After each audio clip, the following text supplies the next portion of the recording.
Qureshi, Minister for Foreign Affairs of Pakistan.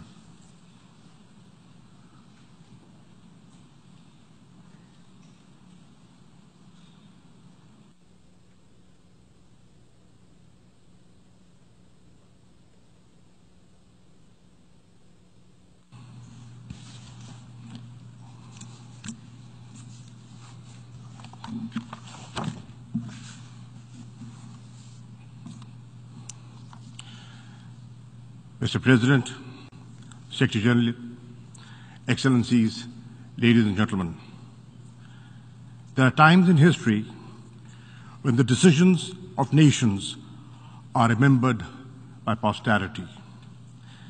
This is one such moment. What we do today or cannot do will be recorded in history.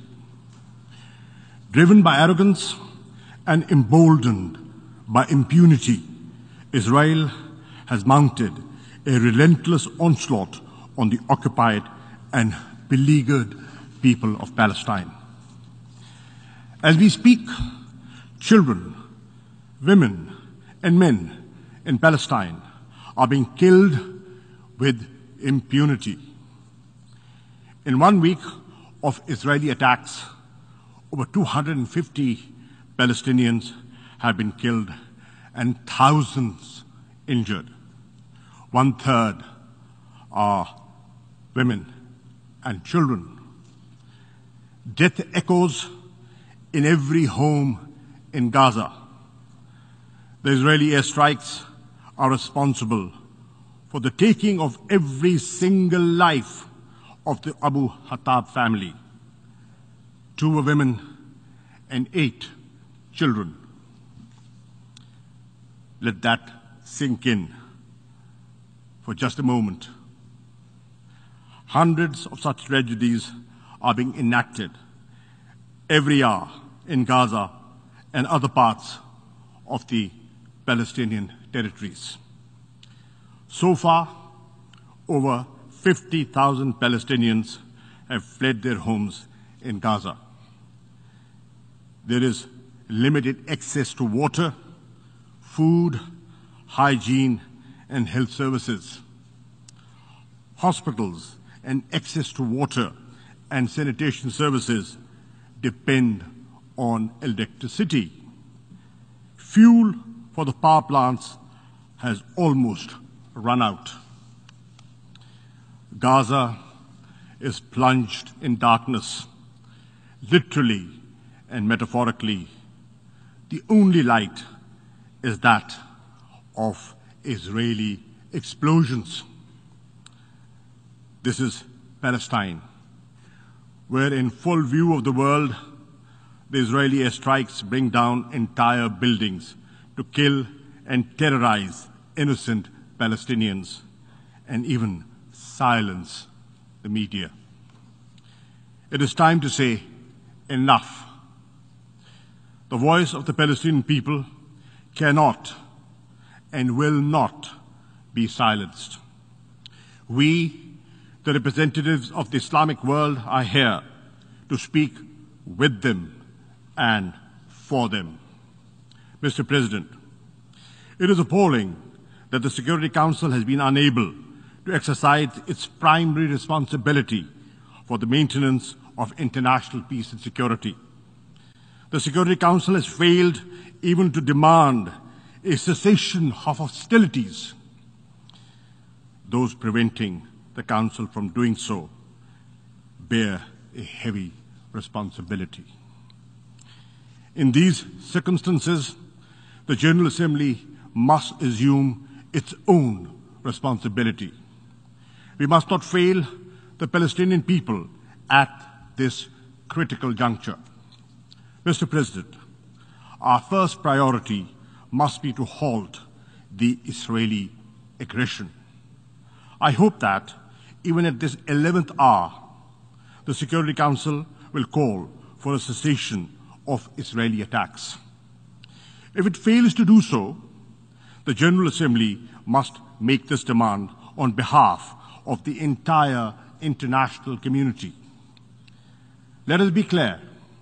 there is no moral or military equivalence between the beleaguered and occupied Palestinian people, who have no army, no navy, no air force, and the Israeli war machine, one of the most powerful in the world.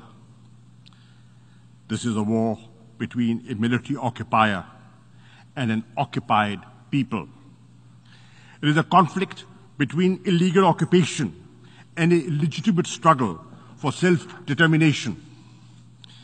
In this context, it is worth recalling General Assembly Resolution 2649 of November 1970, which affirms the legitimacy of the struggle of peoples under colonial and alien domination, recognized as being entitled to the right to self-determination, to restore to themselves that right by any means at their disposal. Second, we should mobilize all possible humanitarian help for the devastated Palestinian population in Gaza and other parts of the occupied territories. In addition to the UNRWA emergency appeal, the Secretary General should launch a comprehensive humanitarian assistance plan to provide succor and sustenance to the Palestinians. We need to send medical teams, medicines and other supplies, food, other necessities to Gaza and other parts of the occupied Palestinian territories. We welcome the access being provided by Egypt to Gaza. Israel must open all access points to Gaza to ensure the timely and urgent delivery of international assistance. Third, the General Assembly should call for concrete steps to protect the Palestinians. We should deploy an international protection force, as was called for in the General Assembly Resolution ES 10/20 and as demanded by the Islamic Summit Conference on the 18th of May 2018. If the Security Council cannot agree to send the protection force, a coalition of the willing can be formed to provide at least civilian observers to monitor a cessation of the hostilities and supervise the provision of humanitarian help to the Palestinians. We also call on the Secretary General and the High Commissioner of Human Rights to offer protection to Israel's Arab citizens who are being lynched and murdered by fascist Israeli gangs at the present time. Fourth, the General Assembly should condemn Israel's forcible and illegal eviction of Palestinians, including in Al-Jarrah district of Jerusalem, and continued construction of Jewish settlements. The onslaught against Palestinians worshippers in Haram al-Sharif and Al-Aqsa Mosque, the first Qibla of Islam, during the month of Ramadan, and Israel's brutal and indiscriminate aerial and land bombardment of Gaza. Israel's crimes against humanity should not escape accountability. There should be no impunity for violation of international law, including the Fourth Geneva Convention and other human rights conventions.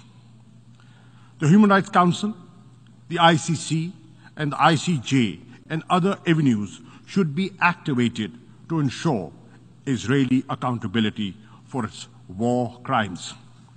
Fifth, we must revive concrete efforts to end Israel's occupation of the Palestinian territories and to dismantle the illegal settlements and the apartheid-like regime Israel has imposed in the occupied territories.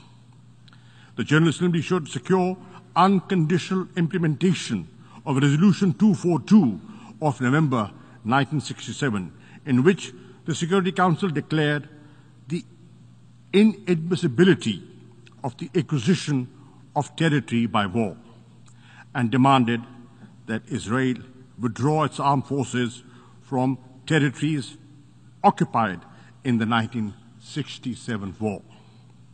It is therefore imperative to initiate bold steps to secure the implementation of the Security Council and General Assembly resolutions calling for the establishment of a viable, independent, and contiguous Palestinian state with Al-Quds, Al-Sharif as its capital.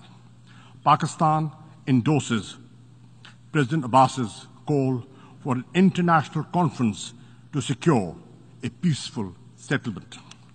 Mr. President, the Palestinian tragedy is at the heart of the turmoil and the conflicts in the Middle East. It is also the principal root cause of the humiliation and anger in the Muslim and Arab world. Anger which breeds extremism and often spawns acts of violence. A just solution for Palestine is imperative for the maintenance of regional and global peace and security. Clearly, the onus for restoring peace rests on Israel. It must end its occupation. It must implement the resolutions of the Security Council and the General Assembly. This General Assembly session must send a clear message to the Palestinian people and to Israel.